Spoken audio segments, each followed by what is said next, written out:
श्रीमद् भगवद गीता में भगवान श्री कृष्ण ने इंसान की बर्बादी के 3 ही कारण बताए थे। मनुष्य की बर्बादी के ये कारण आज भी की सटीक है। कहते हैं कि मनुष्य यदि अपनी बर्बादी के कारण को जान जाए तो वह अपने जीवन को सुखमय बना सकता है। गीता में भगवान श्री कृष्ण ने बर्बादी के इन 3 कारणों पर विशेष बल दिया है। भागवत गीता के बताए गए मनुष्य की बर्बादी के ये 3 कारण आज हर मनुष्य को जानना चाहिए। यह कोई मैं नहीं बता रहा बल्कि गीता में ऐसा वर्णन मिलता है। क्या आप जानते हैं कि मनुष्य की बर्बादी के 3 कारण कौन कौन से हैं? यदि नहीं तो आगे हम इसे एक कहानी के आधार पर जानते हैं। प्राचीन काल में एक शाही परिवार में एक लड़के का जन्म हुआ। कम उम्र में ही शाही ठाठ से दूर गुरुकुल में भेज दिया था। गुरुकुल में यह बालक सबसे होनहार था।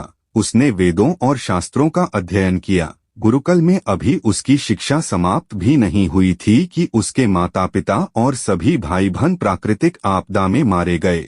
शिक्षा समाप्त करने के बाद इस बालक ने प्रण लिए कि उसका सारा जीवन लोगों की भलाई में ही बीतेगा। अब इस सन्यासी ने अपनी सारी महत्वाकांक्षा त्याग दी। वह सांसारिक वस्तुओं को छोड़कर हिमालय की जंगलों में चला गया। उसने लंबे समय तक तपस्या की। धीरे धीरे इस सन्यासी की चर्चा सभी जगह होने लगी। श्रीमद् भगवद गीता के अनुसार ये 3 होते हैं इंसान की बर्बादी के कारण। गीता में भगवान श्री कृष्ण ने बर्बादी के इन 3 कारणों पर विशेष बल दिया है। भागवत गीता के बताए गए मनुष्य की बर्बादी के ये 3 कारण आज हर मनुष्य को जानना चाहिए। सांकेतिक तस्वीर। श्रीमद् भगवद गीता में भगवान श्री कृष्ण ने इंसान की बर्बादी के 3 ही कारण बताए थे। मनुष्य की बर्बादी के ये कारण आज भी की सटीक है।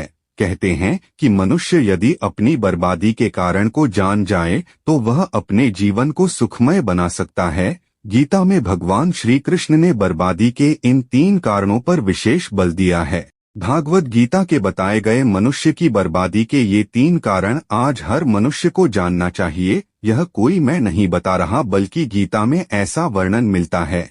क्या आप जानते हैं कि मनुष्य की बर्बादी के 3 कारण कौन कौन से हैं? यदि नहीं तो आगे हम इसे एक कहानी के आधार पर जानते हैं। प्राचीन काल में एक शाही परिवार में एक लड़के का जन्म हुआ। कम उम्र में ही शाही ठाठ से दूर गुरुकुल में भेज दिया था। गुरुकुल में यह बालक सबसे होनहार था। उसने वेदों और शास्त्रों का अध्ययन किया। गुरुकुल में अभी उसकी शिक्षा समाप्त भी नहीं हुई थी कि उसके माता पिता और सभी भाई बहन प्राकृतिक आपदा में मारे गए। शिक्षा समाप्त करने के बाद इस बालक ने प्रण लिए कि उसका सारा जीवन लोगों की भलाई में ही बीतेगा।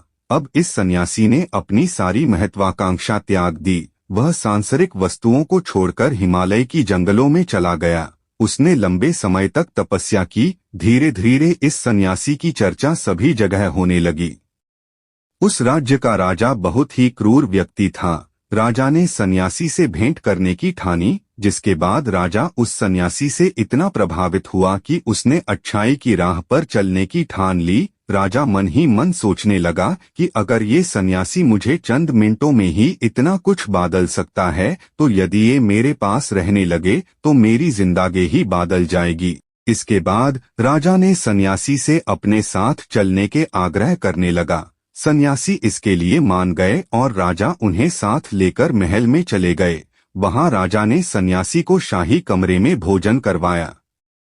सन्यासी ने राजा का धन्यवाद किया और जाने की आज्ञा मांगी, जिस पर राज ने कहा, आप हमारे बगीचे में हमेशा के लिए रह सकते हैं।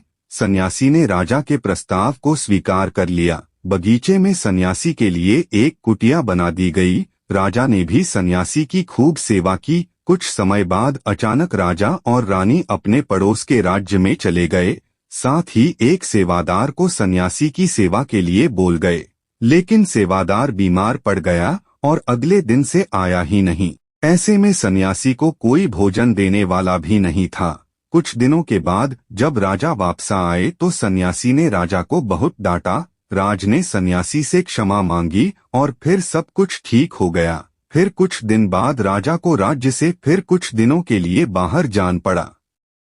इस बार राजा ने रानी को आदेश दिया कि जब तक वह आते नहीं तब तक राजा को किसी प्रकार की दिक्कत नहीं होनी चाहिए, जिसके बाद रानी हर रोज भोजन पकाकर सन्यासी को भेज देती। एक दिन रानी नहाने के लिए गई और सन्यासी को भोजन देना भूल गई। जब भोजन नहीं आए तो सन्यासी सोच में पड़ गया कि और वह खुद महल में जाकर देखा।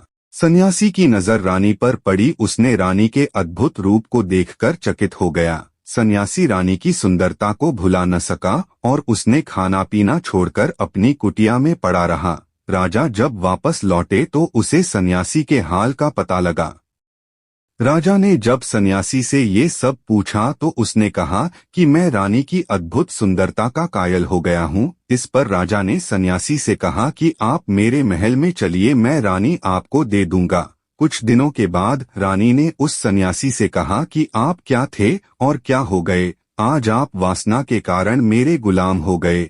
यह सुनकर सन्यासी को महसूस हुआ कि वो तो एक सन्यासी है। सन्यासी जोर जोर से चिल्लाने लगे और रानी से कहा, मुझे क्षमा कर दीजिए। इस प्रसंग का सार ये है कि जब इच्छा पूरी नहीं होती है तो क्रोध उत्पन्न होता है और अगर पूरी हो जाए तो लालच बढ़ता है।